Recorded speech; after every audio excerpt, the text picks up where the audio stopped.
Amado Dios, una vez más te doy las gracias por la vida, por la salud, por el trabajo, por el techo que me cobija, y vengo ante ti con humildad para pedir tu bendición, y concedas a todos mis hermanos el entendimiento de esta lección. Oh Padre Santo, tú que moras en el trono de tu reino, tú que eres el dueño de todo el mundo, te ruego que ayudes a mis hermanos en su salud, en sus trabajos, con su alimentación. Hay mucha tristeza, Señor, en aquellos que están enfermos. Otros sufren, pero esperan tu segunda venida con mucha alegría. Preparándonos estamos, Señor, para esperarte. Y te rogamos que tu Santo Espíritu esté con cada uno de tus hijos. A ti te lo pido, Señor, en el nombre de Jesús. Amén. ¿Alguna vez te has preguntado por qué Dios te eligió y cuál es su propósito? Quizás cuando amanece miras a tu alrededor y ves cómo la luz del sol brilla y te permite ver la belleza de la creación. Seguramente te quedas asombrado. Así es la vida del creyente. La vida cristiana es un viaje continuo hacia la verdad. Es como un amanecer que va revelando poco a poco la belleza y la grandeza de Dios. Y Pablo nos habla de una experiencia transformadora, que es la iluminación del entendimiento. ¿Qué significa, mi querido hermano, tener una comprensión iluminada? ¿Cómo podemos experimentar esta luz interior que nos guía y nos transforma? Veamos el verso de Efesios capítulo 1, versículo 18. Alumbrando los ojos de vuestro entendimiento, para que sepáis cuál sea la esperanza de su vocación y cuál es la riqueza de la gloria de su herencia de los santos. Dice este precioso versículo. La oscuridad puede ser abrumadora, pero la luz siempre encuentra un camino.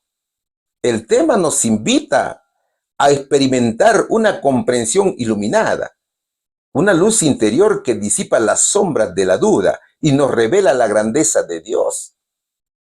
¿Te imaginas tener una claridad tan profunda sobre tu propósito en la vida? ¿Qué pasaría si pudieras ver el mundo a través de los ojos de Dios? Eso exploraremos juntos. Estudiaremos cómo ser luz con el vocabulario. Estudiaremos que tenemos que hablar menos y orar más, sin juzgar a los demás, sino actuando con corazón de bondad, con justicia, sin mentiras. La lección se titula Comprensión iluminada. Grata ocasión es compartir con vosotros el mensaje de Dios. Es una alegría estudiar la Biblia, mis queridos hermanos. Así que sean todos bienvenidos a este hermoso estudio. La primera pregunta dice lo siguiente: ¿qué es un símbolo de la comprensión celestial? Vamos a estudiar el libro de los Proverbios, capítulo 16, versículo 22. Manantial de vida es el entendimiento al que lo posee, mas la erudición de los necios es necedad. A ver, para responder a la interrogante, tenemos que conocer cómo empieza todo, o cómo es el proceso de transformación en el creyente fiel. Para mostrar comprensión iluminada, tenemos que pasar por varios subprocesos. Primero es el temor de Dios. Sin el temor de Dios, nuestras acciones carecen de dirección y propósito. El temor a Dios es el fundamento esencial y la base sobre la que se construyen todos los demás principios. Es que se trata de tener un profundo respeto y reverencia hacia el Señor, ¿no es cierto? Reconociendo su grandeza, reconociendo su autoridad en nuestras vidas.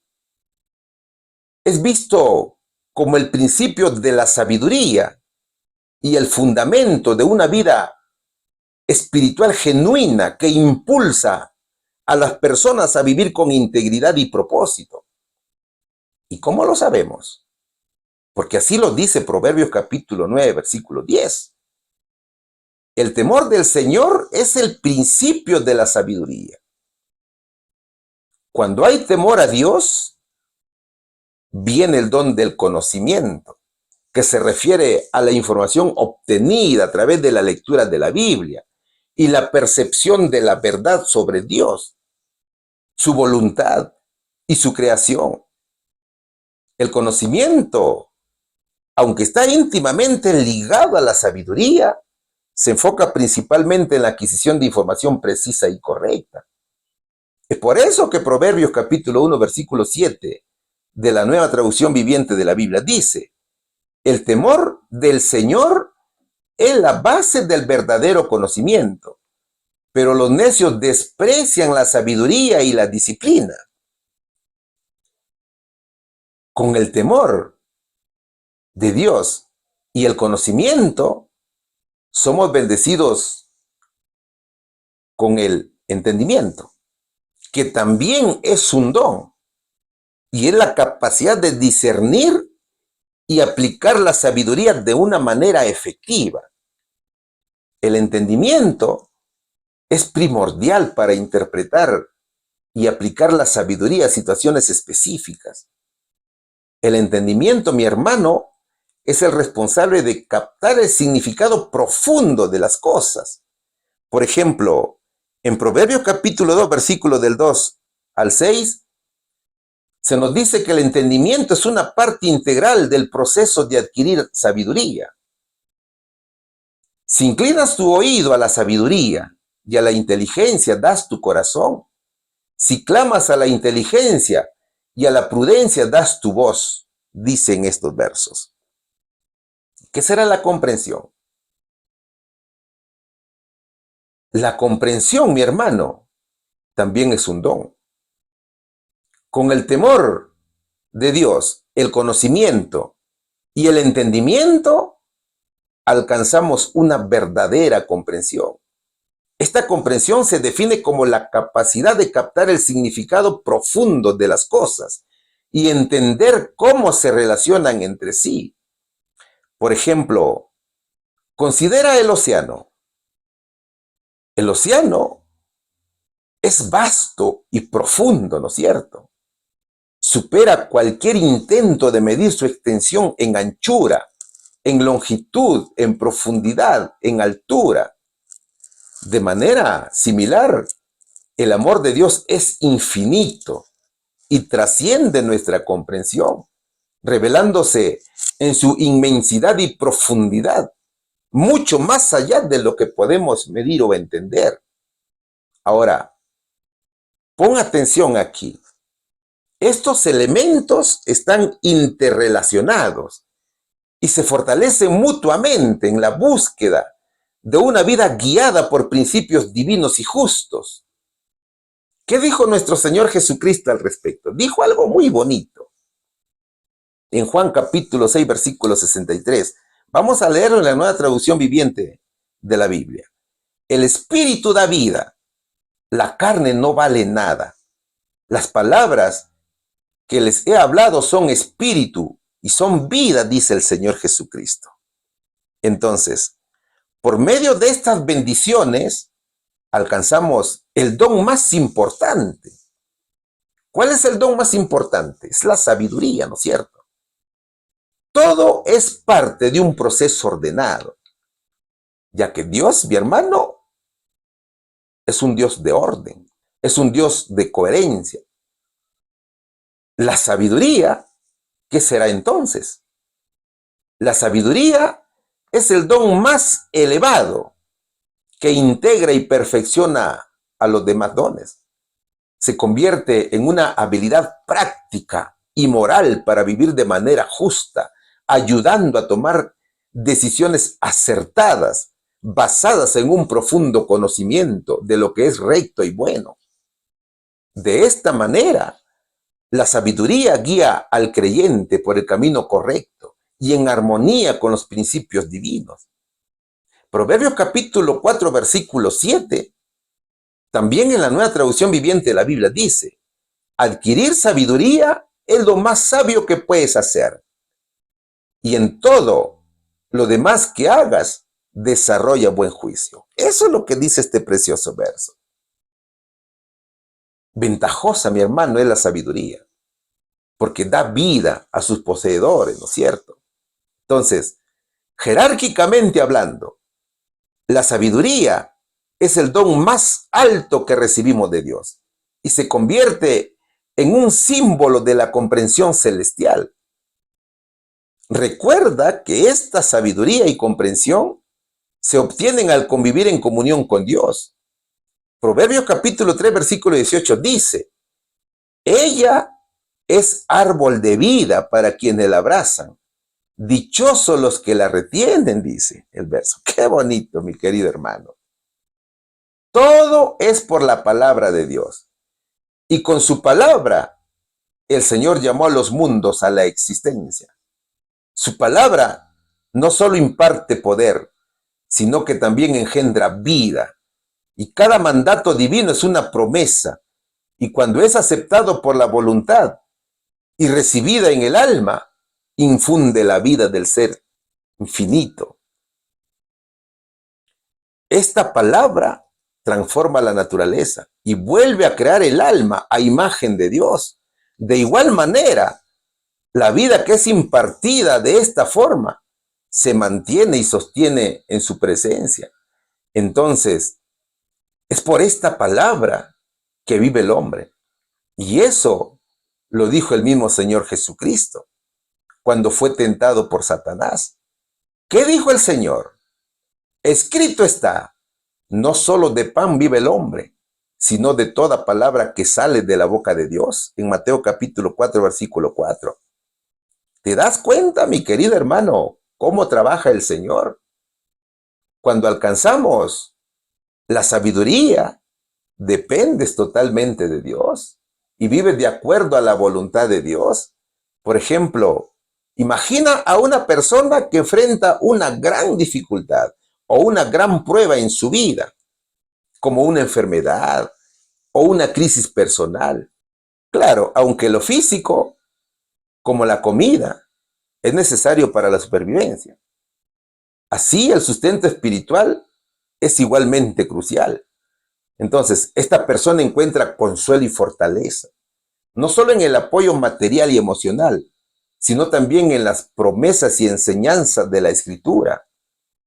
¿Sabes de dónde viene esta esperanza? Viene del cielo, ¿no es cierto?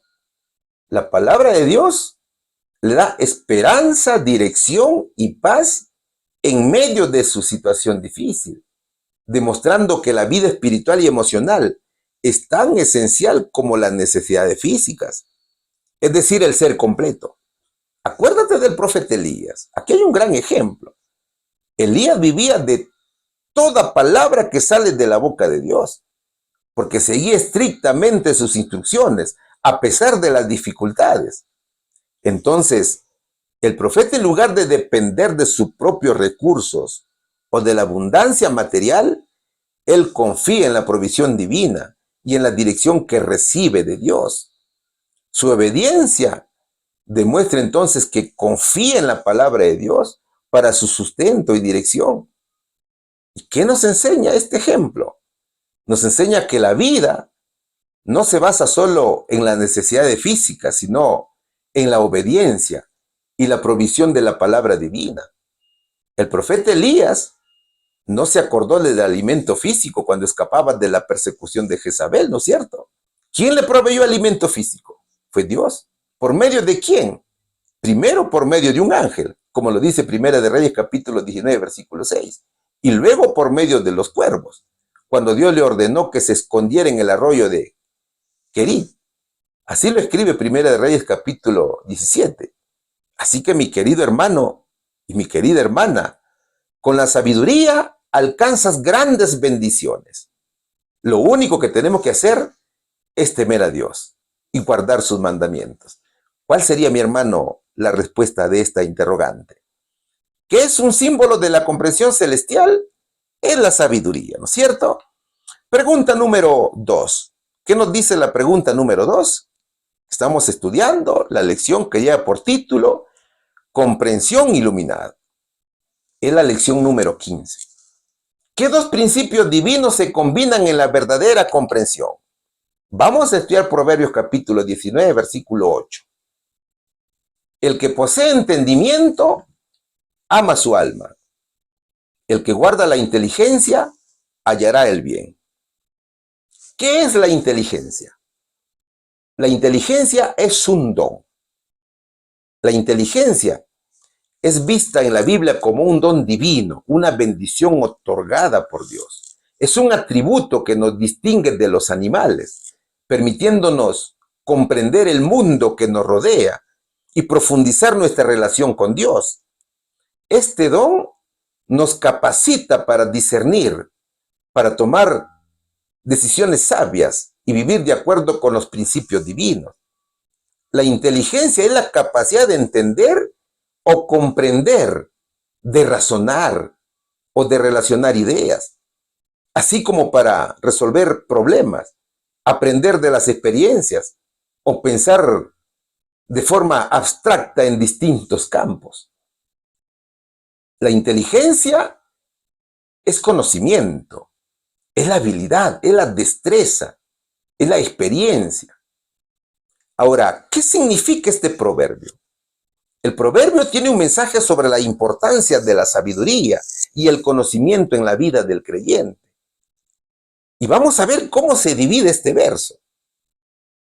El verso se divide en dos partes. ¿Qué significa? El que posee entendimiento ama su alma. Significa amar tu alma a través del entendimiento. Ya hemos dicho que el entendimiento es la capacidad de discernir y aplicar la sabiduría de una manera efectiva. Es decir, la persona que busca y valora a la sabiduría está cuidando y apreciando su propio ser interior.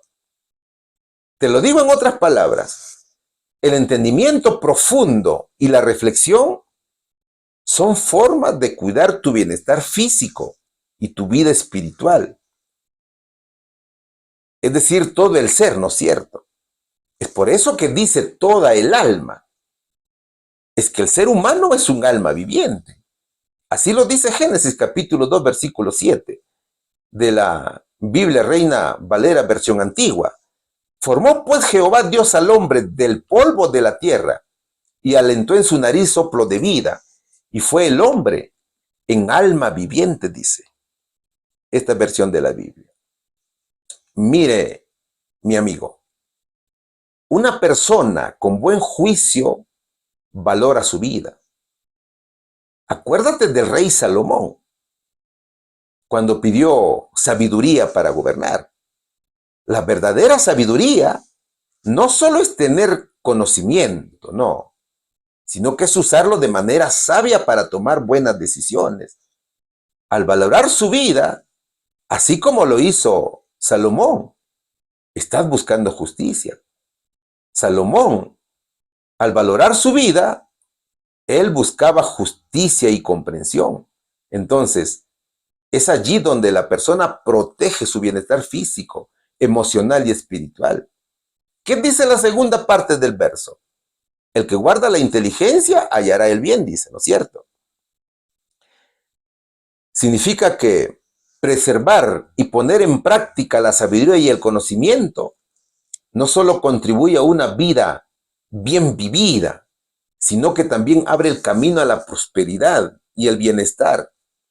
Es decir, guardar la inteligencia significa conservar y aplicar la sabiduría y el conocimiento en la vida diaria, en la práctica. Ahora bien,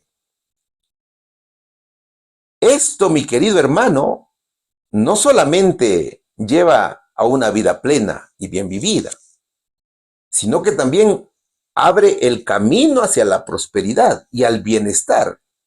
¿Por qué crees que el rey Salomón pidió sabiduría? Para tomar decisiones justas y prudentes. Y esto fue lo que lo llevó a un reino próspero y en paz. Entonces, usar sabiamente el conocimiento, sin duda que conduce a grandes beneficios y una vida equilibrada.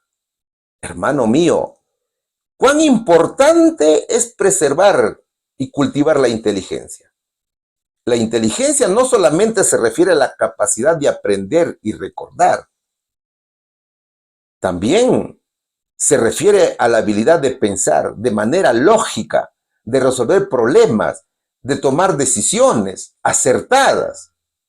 Entonces, al guardar la inteligencia, una persona se abre a nuevas oportunidades y experiencias positivas. ¿Sabes por qué? Porque está mejor preparada para enfrentar los desafíos de la vida, ¿ve? ¿Cómo aplicar este proverbio a nuestra vida diaria entonces? Se aplica de diversas maneras y en diferentes situaciones. Primero, en la toma de decisiones.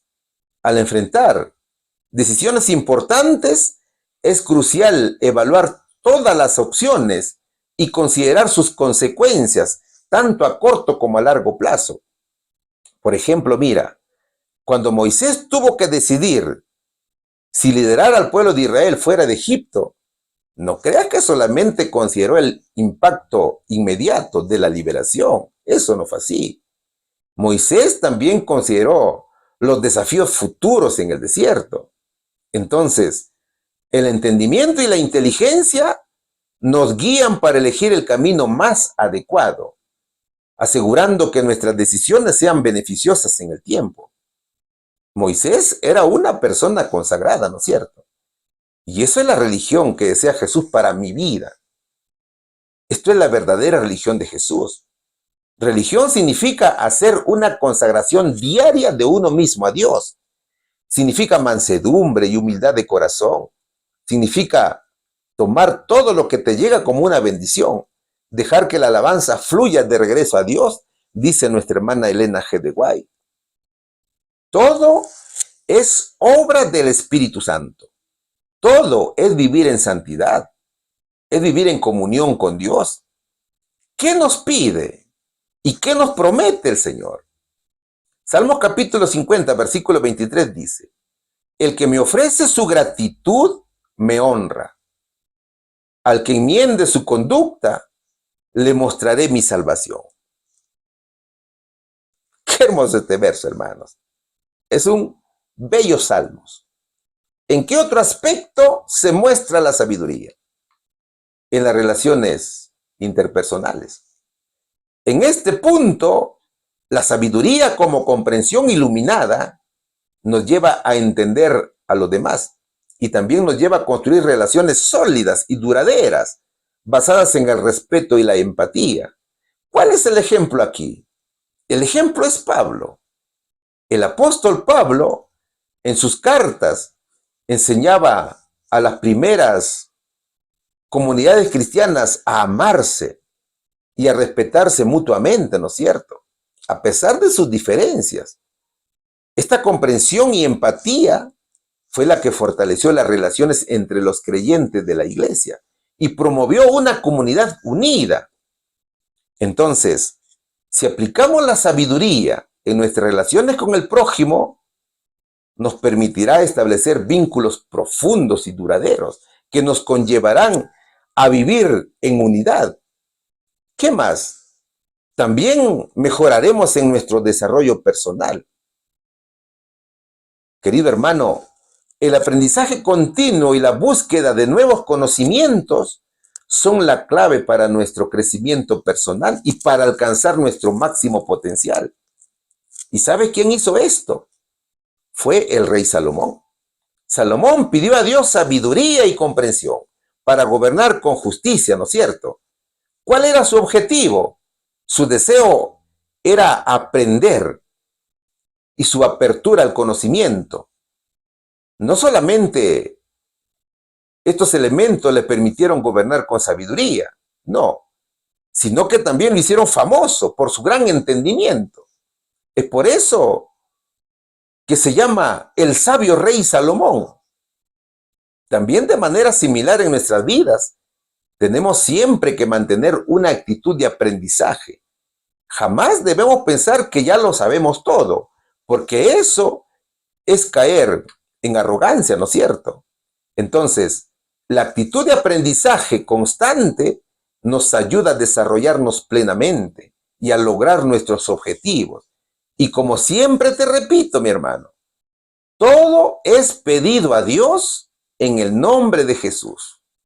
Y todo es obra del Espíritu Santo, que yo con mi propio esfuerzo jamás lo podré hacer. Debemos humillarnos en oración y ruego y pedir al Señor que jamás aparte a su Santo Espíritu de nuestro corazón. Vamos a la respuesta, mi hermano. ¿Qué dos principios divinos se combinan en la verdadera comprensión? El entendimiento y también la inteligencia. Pregunta número 3. ¿Qué nos dice la pregunta número 3? Por lo tanto, ¿qué instruye el Señor a hacer a sus hijos? ¿Qué es lo que vamos a leer aquí? Y vamos a estudiar. El libro de San Marcos, capítulo 12, versículos 32 y 33. Entonces el escriba le dijo: Bien, maestro, ¿verdad has dicho que uno es Dios y no hay otro fuera de él, y que amarle de todo corazón y de todo entendimiento y de toda el alma y de todas las fuerzas, y amar al prójimo como a sí mismo? Más es que todos los holocaustos y sacrificios. Eso dice la palabra del Señor. Todo tiene que ver con la transformación del carácter, ¿verdad? Con la comprensión iluminada y con un carácter sabio, sin duda que reconocemos a Dios como nuestro Rey, a quien debemos guardar obediencia y sumisión. Esa obediencia al Señor es por amor. Pero, ¿qué es la obediencia entonces? La obediencia a Dios, sin duda que va más allá de seguir simples órdenes. Primero, porque es una respuesta de amor. La obediencia, mi querido hermano, es una respuesta profunda de amor y confianza en Dios. Implica escuchar su voz, aceptar su voluntad y vivir conforme a sus mandamientos. Entonces, al obedecer, mostramos que valoramos nuestra relación con Él y confiamos en su sabiduría. Por ejemplo, Noé. ¿Qué pasó con Noé? Noé mostró su obediencia y su inmensa fe en Dios al construir el arca según sus instrucciones. Es por eso que la obediencia es fundamental en la vida del creyente y afecta cada aspecto de su vida. Segundo, la obediencia es el fundamento de la fe. La obediencia es una prueba clara de una fe genuina. Aquellos que realmente creen en Dios buscan seguir sus mandamientos y vivir de acuerdo con sus enseñanzas. Un ejemplo claro es Abraham.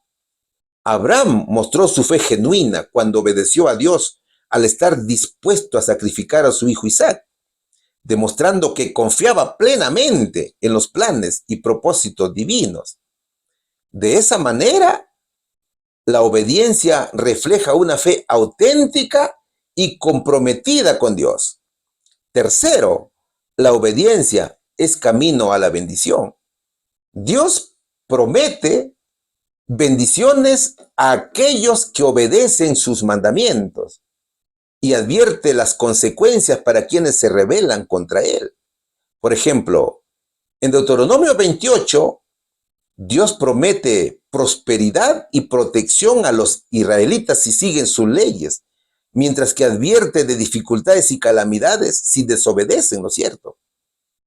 También es para nosotros este ejemplo y las consecuencias y bendiciones de Deuteronomio 28. Así, de esta manera, la obediencia trae consigo bendiciones, mientras que la desobediencia conlleva a consecuencias. Acuérdate cuáles eran los castigos de Dios a Israel por desobedecer sus órdenes. ¿Qué más? La obediencia es someterse a la voluntad de Dios. ¿Y qué significa someterse a la voluntad de Dios? Significa someter nuestra voluntad a la del Señor, reconociendo que Él tiene el mejor plan para nosotros. ¿Sabes cuál es el mejor ejemplo en todo? Es el Señor Jesús.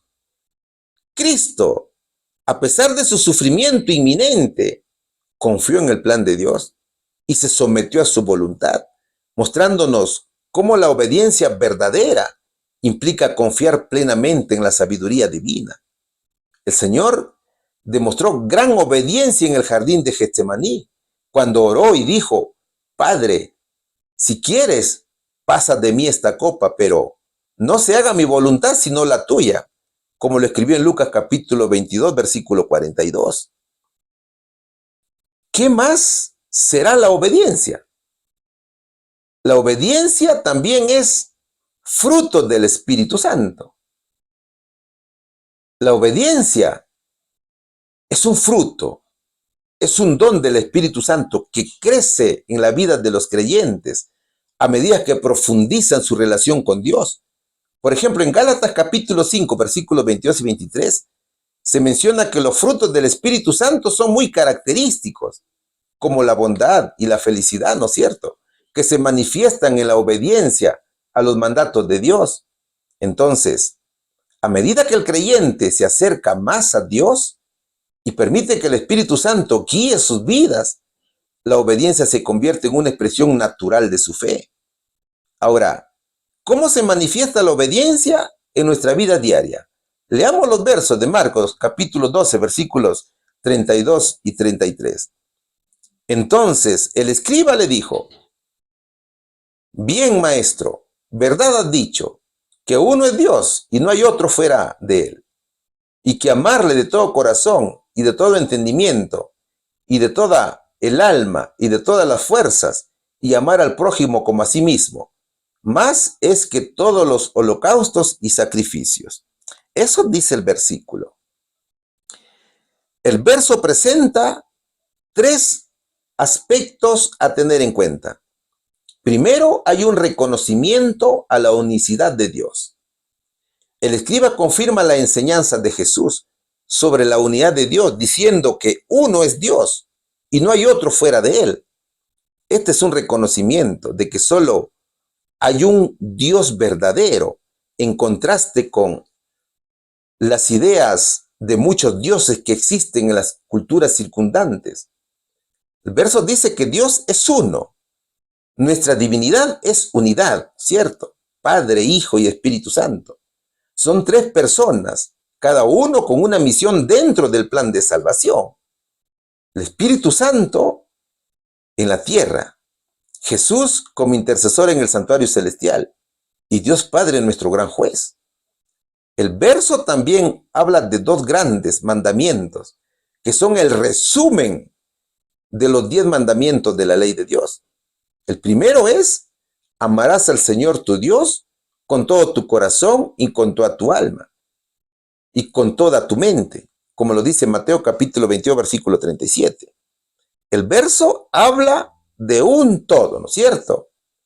Primero, con todo tu corazón, que significa que nuestra efectividad y nuestras pasiones están dirigidas hacia el Señor.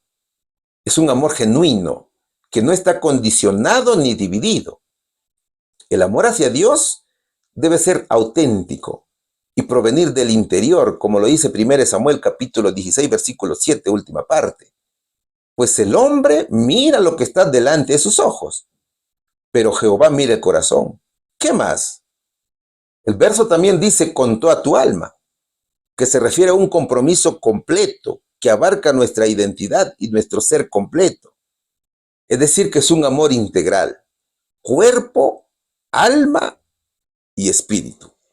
También dice, de todas las fuerzas o tu mente, dice el verso, ¿no es cierto? ¿Qué significa esto? Esto significa que nuestra capacidad de razonamiento, comprensión y pensamiento tienen que estar enfocados en el Señor. Es un amor que no solo siente, sino que también piensa y reflexiona profundamente sobre Dios, su voluntad y sus enseñanzas. Es un amor que busca comprender y vivir conforme a su verdad. En resumen, mi hermano, es el desarrollo más elevado de todas las facultades, que significa que en todo ser, cuerpo, mente y alma, ha de ser restaurada la imagen de Dios. ¿Y cuál es el segundo mandamiento? El segundo mandamiento es: amarás a tu prójimo como a ti mismo. ¿Dónde lo encontramos? En Mateo capítulo 22, versículo 39. ¿Y cómo es esto? Es demostrar, primero, amor generoso y empático. Amar a tu prójimo como a ti mismo significa tratar a los demás con el mismo cuidado y respeto que te das a ti mismo. Es como ponerse en el lugar de otro, entendiendo sus necesidades, sus sentimientos, y tratarles con la misma amabilidad y atención que te gustaría recibir.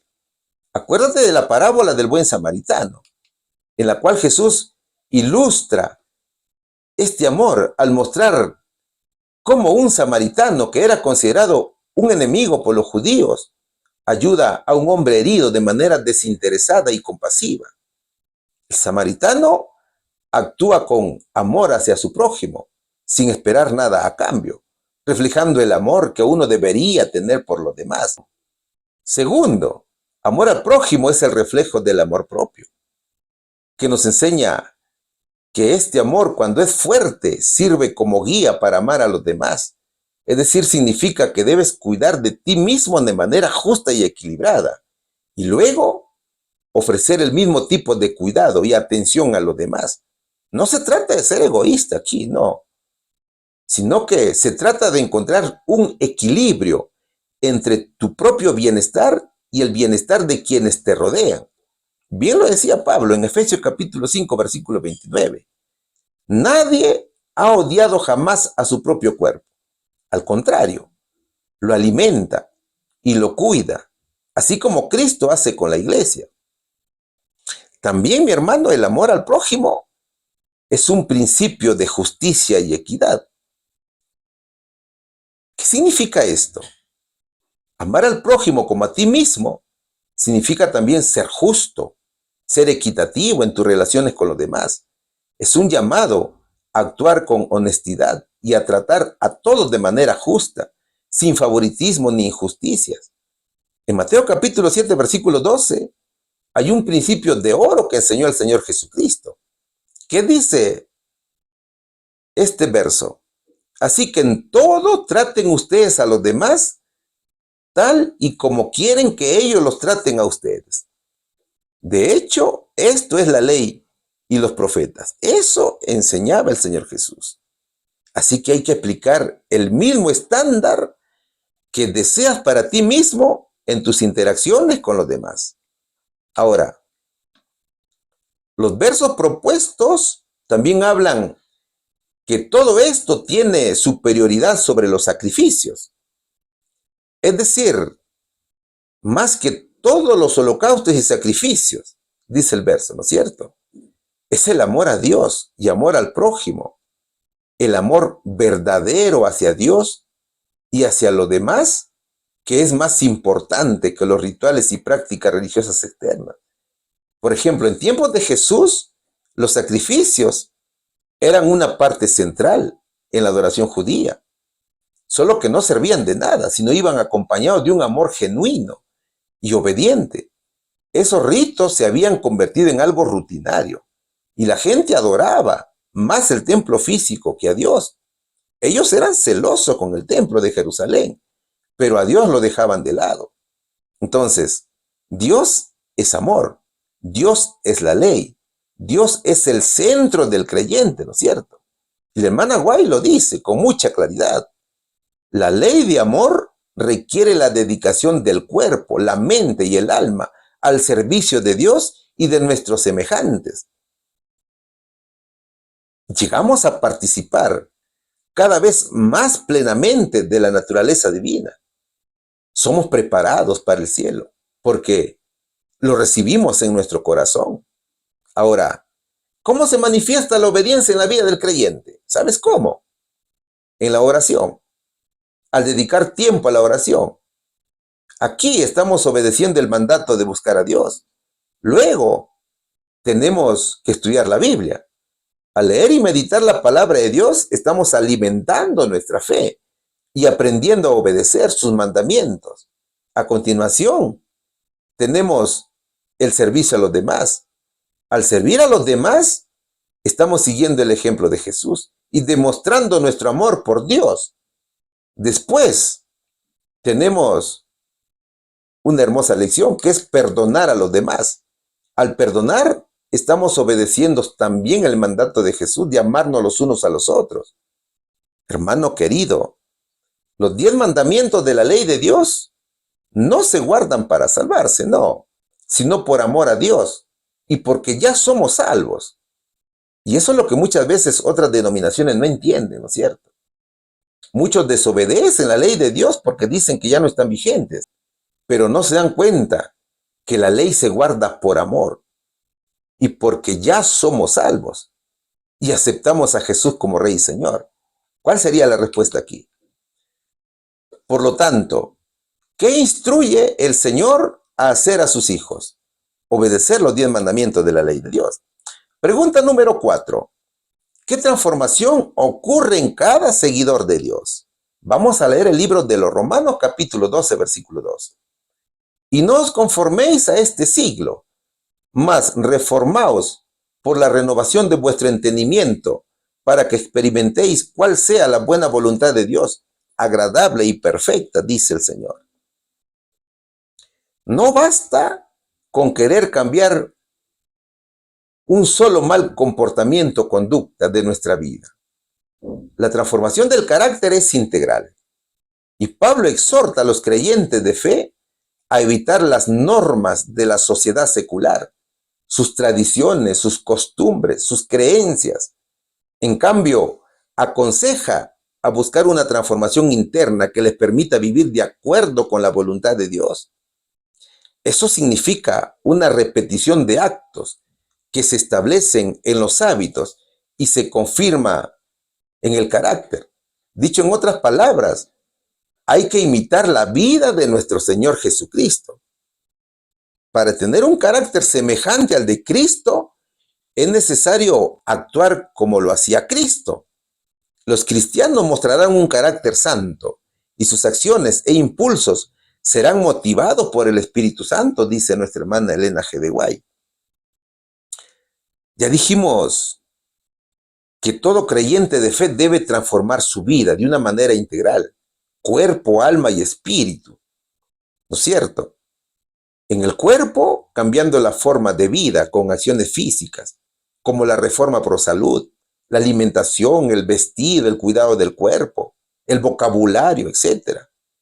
Y así lo dice 1 Corintios capítulo 6, versículo 19.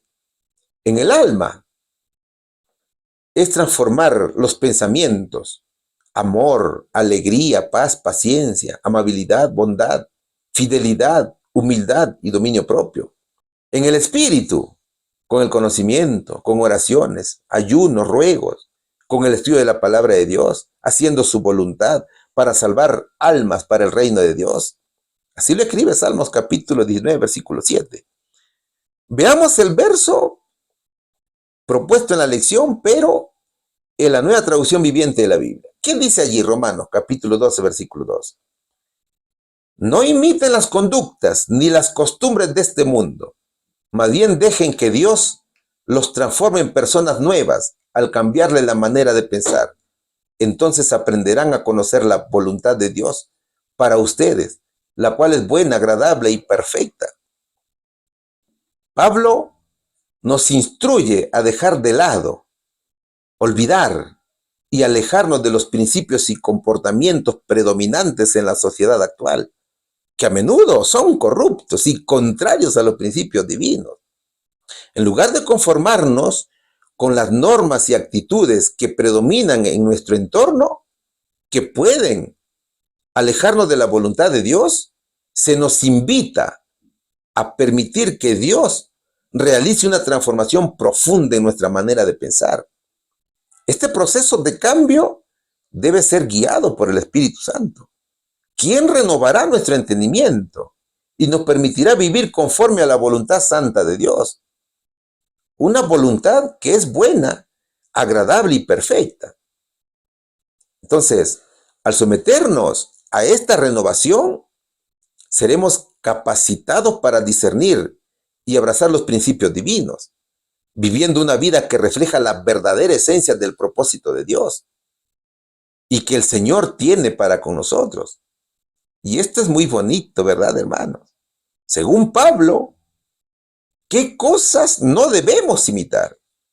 Primero, el materialismo y el consumismo, que es la obsesión por acumular bienes materiales. Es la constante búsqueda de riqueza y estatus, y que pueden hacer que perdamos de vista importantes principios, como la espiritualidad y la generosidad. Entonces, en lugar de enfocarnos en obtener más cosas, debemos llevar una vida más sencilla y dedicar tiempo a compartir con los demás.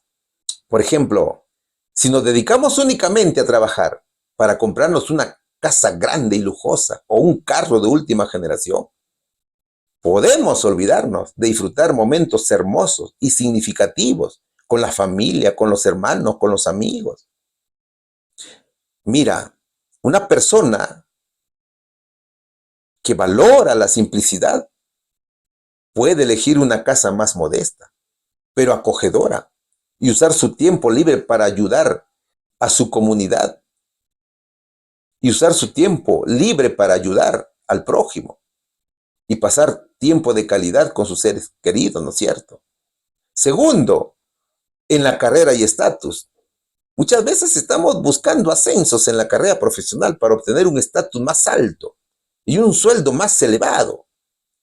Entonces, por esa actitud, también se puede descuidar el bienestar personal.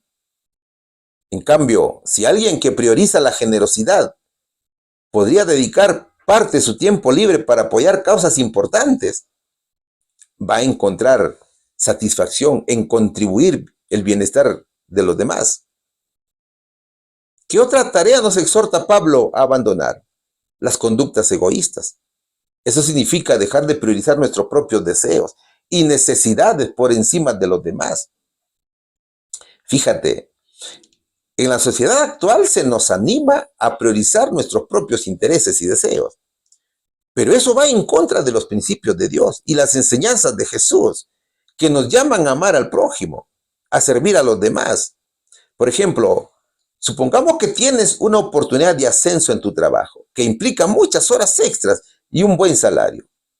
¿Qué crees que te dirá el mundo?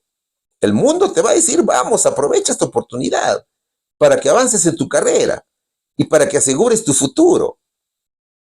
Pero desde el punto de vista bíblico, también tienes que considerar cómo te va a afectar el tiempo con tu familia, con tus amigos, con la iglesia.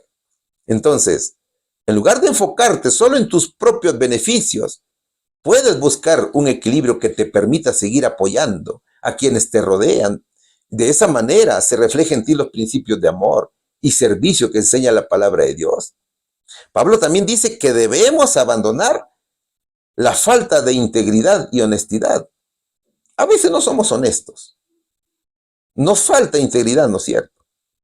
Y en algunos casos es común ver esta deshonestidad o manipulación de la verdad para obtener ventajas personales. Pero los creyentes, no te olvides, hermano, que están llamados a ser siempre sinceros y justos en todos sus actos y relaciones, a actuar con integridad, que reflejan los valores cristianos de veracidad y justicia, y asegura que tus acciones sean transparentes y justas, sin perjudicar a los demás. Vamos a suponer, por ejemplo, que eres el jefe y un colega de trabajo presenta un informe con datos incorrectos para obtener un ascenso, y tú sabes que está mal. ¿Cómo debes actuar? ¿Los aceptas o los rechazas? Que tienes que rechazarlo, ¿no es cierto? Por más que sea tu amigo, tu compañero de trabajo. Es que como creyente temeroso de Dios, tienes que mantener esa honestidad y tienes que señalar cualquier error para que se corrija. También debemos abandonar el desprecio por la vida y la dignidad humana. Estamos en los últimos tiempos, ¿verdad? En donde la delincuencia ha hecho que la vida humana no valga. Entonces, en una sociedad que muchas veces no valora la vida y puede minimizar el valor de las personas, es crucial defender y respetar la dignidad humana. Es decir, significa valorar la vida desde el momento de la concepción hasta el final de la misma vida. Imagínate que trabajas en un lugar donde algunas personas acostumbran a ignorar o a desestimar las necesidades de los demás. especialmente aquellos que están en situaciones difíciles. ¿Qué debes hacer como siervo de Dios? Tienes que apoyar a esas personas. Puede ser que una mujer esté embarazada, esté en su decisión de tener su bebé, o esté brindando cuidado y respeto a los ancianos en su última etapa de su vida. Es allí donde también debemos participar, ¿no es cierto? Es decir, debemos tratar a cada persona con el respeto y la consideración que merece, sin importar su situación. También debemos abandonar la falta de compasión y justicia. Las actitudes de indiferencia hacia el sufrimiento ajeno o la falta de interés en la justicia social son opuestas a los principios de amor y justicia que enseña la Biblia. Y Pablo anima a los creyentes a ser activos en la ayuda a los necesitados y en la búsqueda de justicia.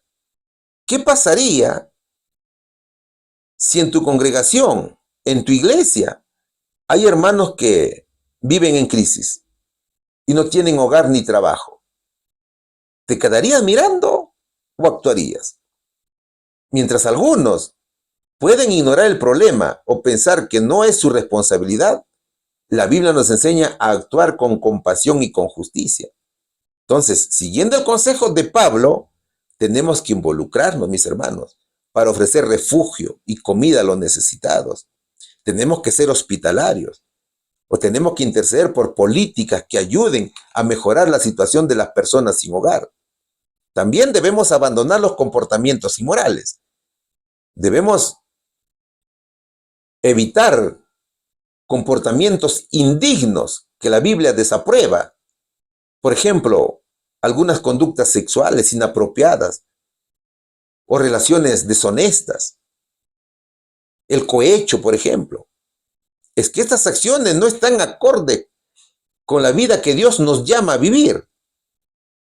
Por ejemplo, ¿qué pasaría si en tu círculo laboral hay un ambiente tóxico que te induce a participar en chismes malintencionados o en relaciones sentimentales que no respetan el compromiso y la fidelidad?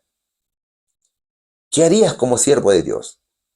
Siervo de Dios sabe que no se debe participar en chismes, ¿cierto? Y ninguna otra cosa mala. Entonces, debemos optar por alejarnos de esos comportamientos, buscar ambientes que reflejen honestidad y el respeto que enseña la palabra de Dios. También debemos dejar la negligencia espiritual.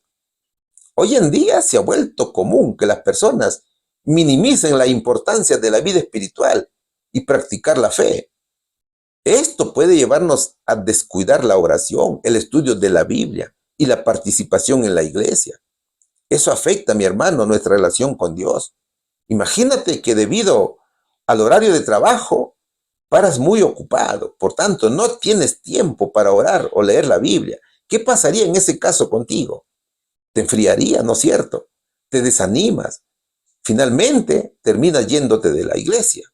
Entonces, si no te das cuenta de esto, puedes, hermano, cometer pecado, puedes retirarte de la iglesia y tu fe se ve perjudicada. Entonces, hay mucho que hacer para cambiar. La lucha es dura, pero todo lo podemos en Cristo que nos fortalece. ¿Cuál sería aquí la respuesta? ¿Qué transformación ocurre en cada seguidor de Dios? Ocurre la transformación del carácter. Pregunta número 5. Estamos estudiando la lección que dice comprensión iluminada. ¿Qué actitud es evidencia de comprensión divina?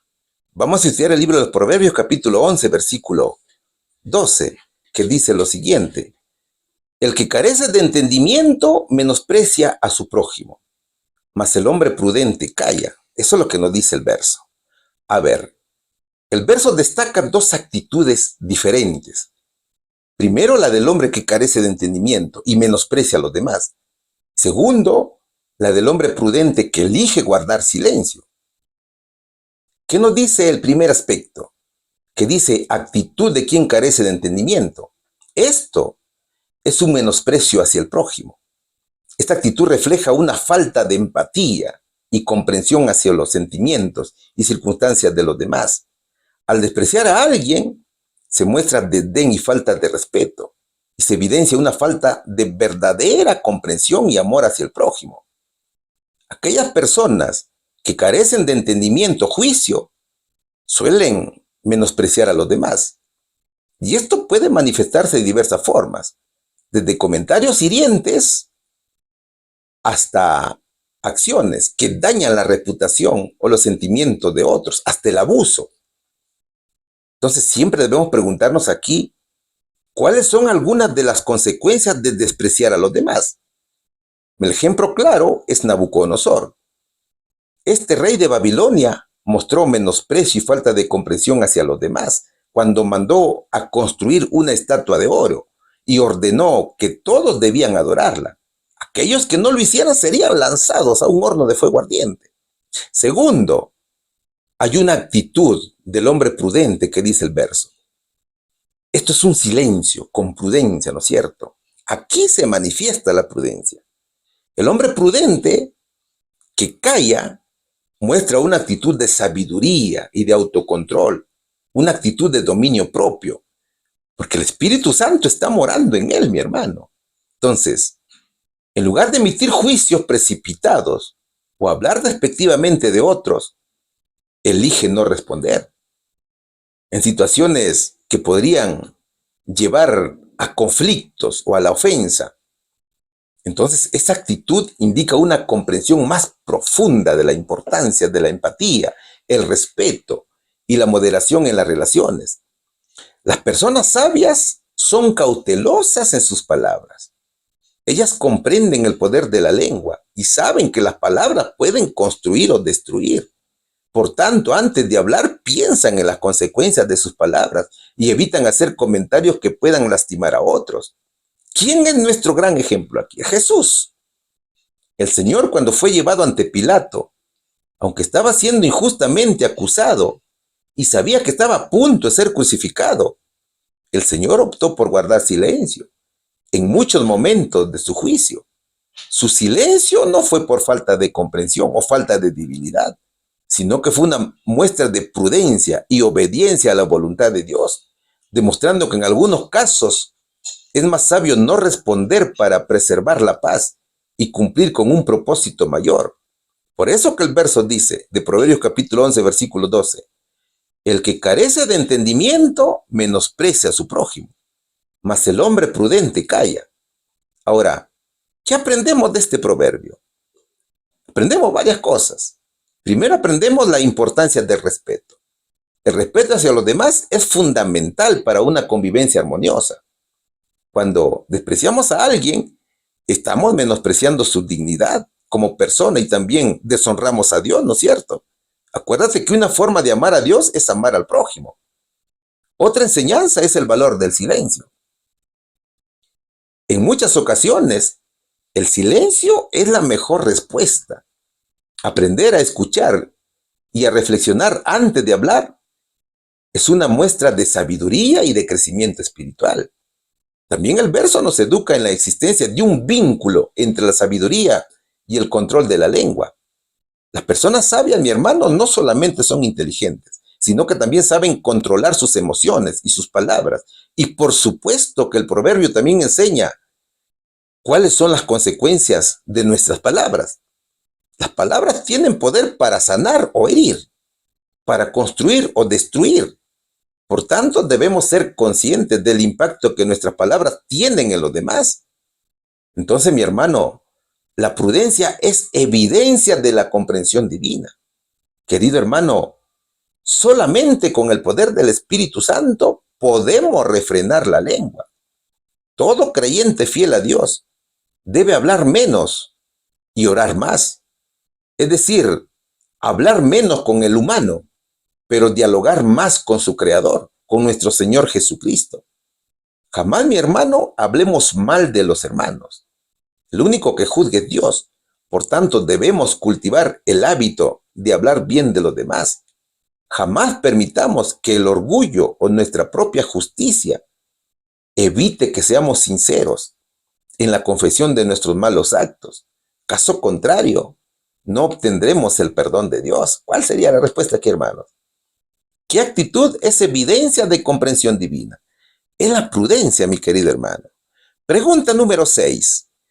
¿Qué influencia hace que una persona rechace el entendimiento de lo alto? Es una gran interrogante, ¿no es cierto? Y vamos a estudiar 2 Corintios capítulo 4, versículo 4, en los cuales el Dios de este siglo cegó los entendimientos de los incrédulos para que no le resplandezca la lumbre del evangelio de la gloria de Cristo, el cual es la imagen de Dios. ¿Quién es el Dios de este siglo? El Dios de este siglo es Satanás, ¿no es cierto? Es el diablo, quien ejerce un dominio temporal sobre el mundo y ciega a las personas para que no vean la verdad de Dios. ¿Qué hizo el diablo con el hombre? Según el verso, cegó los entendimientos. Satanás utiliza diversas estrategias para oscurecer la mente de aquellos que no creen en Cristo, impidiéndoles comprender la verdad del Evangelio. Una de las estrategias en estos últimos tiempos es la famosa teología de la última generación, ¿no es cierto? Con la cual causa división en la congregación. También tenemos otras teorías, como la teoría del purgatorio, por ejemplo, y tiene otras estrategias más. Por ejemplo, ¿qué es lo que le está diciendo el diablo ahora a las iglesias? ¿Sabes qué le está diciendo? Ya no hablen más del pecado porque ya cansa. ¿Te das cuenta? Así es de astuto el diablo, mi querido hermano. ¿Y para qué hizo el diablo ciegos a los hombres? Para que no le resplandezca la lumbre del evangelio de la gloria de Cristo. Aquí hay dos elementos, mi hermano. Primero dice la lumbre del evangelio. El evangelio se compara con una luz que revela la verdad de Dios, ¿no es cierto? Y guía a las personas hacia la salvación. Y segundo, la gloria de Cristo. Cristo es la manifestación de la gloria del Padre. Y el evangelio proclama su vida, su muerte y su resurrección. ¿Por qué tenía envidia el diablo? El verso dice, el cual es la imagen de Dios. ¿Sabes por qué le tenía envidia a Jesús? Porque Cristo es la imagen de Dios Padre, revelando su carácter y amor. Cristo es el Dios mismo. Es por eso que decía el Señor, el que me ha visto a mí, ha visto al Padre. En Juan capítulo 14, versículo 9. Entonces, mi hermano, el mal, el diablo, el pecado es muy activo, muy hábil.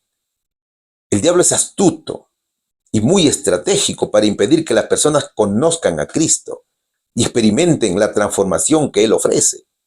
Satanás es un enemigo espiritual que implantó en el mundo el pecado. Y con esa herencia nacemos, mi hermano. El diablo es enemigo de Jesús, por tanto también es nuestro enemigo. Satanás, mi querido amigo, actúa de manera sigilosa para oscurecer y confundir la mente humana, de tal manera que ésta se vuelve incapaz de percibir la belleza y la verdad del Evangelio. Entonces, mira, al cegar la mente de los incrédulos, Satanás evita que ellos reconozcan la gloria de Cristo y el impacto profundo que su mensaje puede tener en sus vidas. Por eso que muchos rechazan a Jesús. Otros blasfeman diciendo que Jesús nació en pecado, ¿no es cierto? Es decir, es el diablo quien es el causante de toda esta ceguera espiritual. Y esta ceguera es la que impide ver la magnificencia y la revelación de Jesucristo como la imagen de Dios, haciendo que el mensaje del Evangelio le resulte incomprensible, sin sentido, mientras a otros les parece locura, a otros les parece aburrido. ¿Qué dice el verso? Vamos a leerlo nuevamente, pero en la Nueva Traducción Viviente de la Biblia, 2 capítulo 4, versículo 4. Satanás, quien es el Dios de este mundo, ha cegado la mente de los que no creen. Son incapaces de ver la gloriosa luz de la buena noticia. No entienden este mensaje acerca de la gloria de Cristo, quien es la imagen exacta de Dios. ¿Cómo crees que Satanás ciega los entendimientos de las personas en este momento? Vamos a ver algunos casos. ¿Sabes cómo? Con desinformación y confusión. Estamos en la era digital, ¿cierto, hermanos? En donde la avalancha de información a menudo incluye desinformación que puede confundir y alejar a las personas del mensaje del Evangelio. Por ejemplo, en el Internet es común encontrar artículos falsos que afirman que la Biblia está llena de errores históricos, que es un libro obsoleto. Otros dicen que Jesús nació en pecado. Otros dicen que Dios no existe y así. Entonces, Estas afirmaciones erróneas causan dudas y escepticismo sobre la veracidad del cristianismo, desviando a las personas de la verdad espiritual. Segundo, con el materialismo y consumismo. Hoy, mi querido hermano, la gente vive obsesionada por el éxito material, por el placer instantáneo. Hay gente que se enfoca tanto en superarse intelectualmente, al punto que no quiere saber nada del Evangelio, tampoco de sus enseñanzas, y se aboca más a lo material, al consumismo, por ejemplo, la glotonería, los equipos tecnológicos, la música, las modas, entre otros. Tercero, está viendo la distracción y la ocupación, que en la actualidad el mundo está lleno de distracciones y responsabilidades. Por ejemplo, el trabajo en las redes sociales, el WhatsApp, el YouTube, ¿no es cierto?, el Facebook. Allí se entretiene la gente, mi querido hermano. Cuarto, el relativismo religioso, en donde muchos que dicen ser cristianos mezclan la verdad con la mentira. Y esa mezcla se convierte en veneno para la fe cristiana, llegando a causar hipocresía, blasfemia. Entonces, todo esto ha sido orquestado por Satanás. La hermana White dice, el pecado mancilló y casi borró la semejanza divina. Las facultades físicas del hombre se debilitaron, su capacidad mental disminuyó, su visión espiritual se oscureció, quedó sujeto a la muerte. No obstante, la especie humana no fue dejada sin esperanza. Con infinito amor y misericordia había sido diseñado el plan de salvación y se le otorgó una vida de prueba. Ahorita, mi hermano, estamos pasando la vida de prueba. Y toda esa ceguera, toda esa falta de capacidades son las consecuencias que produjo el pecado. Es la naturaleza pecaminosa, mi hermano. Y ese es el pecado, ¿no es cierto? El pecado fue la primera enfermedad espiritual que se insertó en el hombre. Y es con esa enfermedad que conduce al hombre a la muerte. También con esa naturaleza pecaminosa como enfermedad hemos nacido usted y yo, ¿ve? Es decir, en pecado somos concebidos y en maldad somos formados en el vientre de la madre, ¿ve? Así como lo estás viendo en la imagen. Esa es la enfermedad que conduce a la muerte. Nacemos ciegos, incapaces de comprender las cosas celestiales. Entonces, con el pecado, el ser humano se convirtió en enemigo de Dios. Sin embargo, el Señor tuvo compasión de nosotros y envió a Jesús para rescatarnos de ese terrible mal. Cristo vino como hombre para destruir al maligno. Y un día no muy lejano, en un abrir y cerrar de ojos, el Señor va a acabar con la naturaleza pecaminosa. Mis hermanos, mientras no venga Cristo, nuestros cuerpos permanecerán corrompidos por esa naturaleza maligna. Pero cuando venga el Señor, todos seremos transformados. Y así lo dice 1 Corintios capítulo 15, versículo 52. En un instante, en un abrir y cerrar de ojos, al toque final de la trompeta, pues sonará la trompeta, y los muertos resucitarán con un cuerpo incorruptible, y nosotros seremos transformados, porque lo corruptible tiene que revestirse de lo incorruptible, y lo mortal de inmortalidad. Esto es hermoso, ¿no es cierto, hermanos? Hay una gran esperanza. Así que sigamos adelante, mis hermanos, confiamos en Jesús, dependamos de Jesús y hagamos su santa voluntad. ¿Cuál sería la respuesta aquí? ¿Qué influencia hace que una persona rechace el entendimiento de lo alto? Es el pecado, es Satanás, mi hermano. Es la naturaleza pecaminosa con la cual nacemos. Hemos llegado al final de la lección. Es la lección número 15 que estamos estudiando, que lleva por título Comprensión Iluminada. ¿Qué triple efecto se verá en la vida espiritual de quien acepta la sabiduría divina? ¿Qué dice Efesios capítulo 1, versículos 17 y 18? Que el Dios del Señor, nuestro Señor Jesucristo, el Padre de gloria, os dé espíritu de sabiduría y de revelación para su conocimiento, alumbrando los ojos de vuestro entendimiento, para que sepáis cuál sea la esperanza de su vocación y cuál es la riqueza de la gloria y de su herencia en los santos. Pablo quería que los hermanos tuvieran un espíritu de sabiduría y de revelación para que tuvieran un mejor conocimiento y comprensión de Dios. Y eso es también lo que nosotros debemos pedir en ayuno, oración y ruego. Cada creyente debe conocer a Dios como Él es en verdad y cómo lo revela su palabra para corregir esas ideas falsas e idolatrías de quién es Dios y que muchas veces nos conllevan a dudar y a blasfemar del Señor. Mira, hay algo importante que nosotros tenemos que hacer. Y lo importante es tener un conocimiento y una comprensión precisa de quiénes somos en realidad y cómo debemos agradar a Dios. Usted sabe, mi hermano, que el Señor vino a salvar al ser completo del ser humano, ¿no es cierto? Cuerpo, alma y espíritu. Entonces, si aceptamos la verdad de Dios, la obra del Espíritu Santo se verá reflejada en todo nuestro ser y habrá un triple efecto en lo moral, en lo intelectual y en lo físico.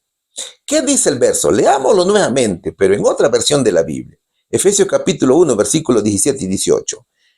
Pido que el Dios de nuestro Señor Jesucristo, el Padre glorioso, les dé el espíritu de sabiduría y de revelación para que lo conozcan mejor. Pido también que les sean iluminados los ojos del corazón para que sepan a qué esperanza Él los ha llamado, cuál es la riqueza de su gloriosa herencia entre el pueblo santo. El verso muestra que debemos estudiar varios aspectos. Primero, el conocimiento de Dios. Cada creyente tiene que conocer a Dios de una manera íntima. ¿Sabes por qué? Porque este conocimiento no se obtiene solamente por el estudio intelectual, sino que es un regalo de Dios a través del Espíritu Santo. Segundo, es buscar sabiduría espiritual. La sabiduría espiritual nos permite discernir entre el bien y el mal y tomar decisiones sabias en la vida diaria. Tercero es el crecimiento espiritual. Este crecimiento espiritual es un crecimiento continuo en nuestra relación con Dios. Está creciendo constantemente. La iluminación del Espíritu Santo es un proceso continuo que nos lleva a un conocimiento más profundo del Señor y de su voluntad. Entonces, todos estos dones son regalos del Señor que nos llevan a una aplicación práctica. Es la sabiduría, el conocimiento y el entendimiento de Dios que nos conduce a una transformación en nuestras vidas. Jamás te olvides que todo es obra del Espíritu Santo y todo lo recibido debe guiarnos a vivir una vida de santidad que honre a Dios con todo el ser completo, tal cual lo dice 1 Tesalonicenses capítulo 5, versículo 23. Que Dios mismo, el Dios de paz, lo santifique por completo y conserve todo su ser, espíritu, alma y cuerpo, irreprochable para la venida de nuestro Señor Jesucristo. Eso dice el verso. Entonces, ¿sabes qué debemos hacer para obtener la comprensión espiritual y vivir en la luz? Varias cosas, mis hermanos. Primero, orar por sabiduría y revelación. Nosotros tenemos que comenzar cada día con una oración, pidiendo a Dios nos conceda sabiduría para entender mejor su voluntad y el propósito para mi vida. Ora, mi hermano, y dile: Señor, te pido que ilumines mi mente, que ilumines mi corazón para conocer más profundamente tu voluntad y lo que has preparado para mí. Segundo, hay que estudiar la palabra de Dios. Eso es infaltable, ¿no es cierto? Eso es dedicar tiempo diario al estudio de la Biblia, usando recursos didácticos, lecciones, estudios bíblicos, devocionales, grupos de estudio para profundizar la comprensión. Tercero, debo reflexionar sobre la esperanza que Dios me ha dado. ¿Cómo debo reflexionar? Yo debo reflexionar cómo la certeza de mi salvación y la promesa de la vida eterna afectan mis decisiones diarias. Cuando enfrento pruebas y tentaciones, yo debo recordar que mi esperanza en Cristo es firme y que mi futuro está asegurado. Me ayuda a tomar decisiones con confianza, sabiendo que mi esfuerzo tiene un propósito eterno y que siempre estoy protegido por el amor y la gracia de Dios. Cuarto, debo vivir con un propósito. Vivir con un propósito significa dejar que mi comprensión de la herencia, riquezas y esperanza en Cristo guíen mis decisiones. Por ejemplo, si estoy pensando en cambiar de profesión, debo considerar cómo esa decisión se ajusta a lo que Dios quiere hacer conmigo. O sea, debo asegurarme que mis acciones estén acorde con mi fe y mi propósito en Cristo. También tenemos que compartir la fe y dar testimonio de Jesús. Por ejemplo, yo debo de usar la comprensión que he adquirido para animar a los amigos, a mis familiares, a los creyentes de la iglesia, a nuestros hermanos, sobre la esperanza, las riquezas y la herencia que hay en Cristo. Es decir, tengo que testificar de cómo la fe y el conocimiento de Dios han influido en mi vida. También tengo que ofrecerles apoyo y oración. Y luego tengo que practicar la gratitud y la adoración. Hermano mío, debo reconocer y agradecer a Dios por las bendiciones y la sabiduría que me ha dado. Eso es lo que debemos hacer. En todo momento de adoración y gratitud, tenemos que reflexionar sobre la riqueza de nuestra herencia en Cristo y cómo esto nos motiva a vivir de una manera agradecida y fiel. Entonces, cuando somos bendecidos con estos preciosos dones, obtendremos esta bendita comprensión iluminada. ¿Es que acaso esto no te motiva, mi hermano? ¿Acaso no es hermoso todo esto? Venga Cristo, mi amigo. Viva la vida de una manera diferente. Viva la vida con Cristo. Hay muchas promesas para usted que lo están esperando. Hay esperanza en Jesús.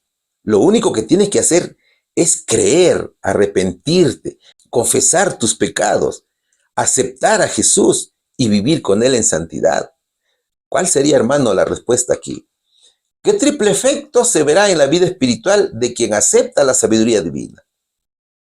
Un efecto moral, intelectual y físico. A ver, ¿qué hemos aprendido hoy?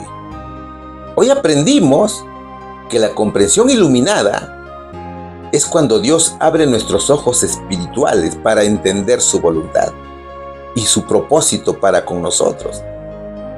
Esos ojos que por causa del pecado estaban cegados y no nos permite ver la luz, son curados.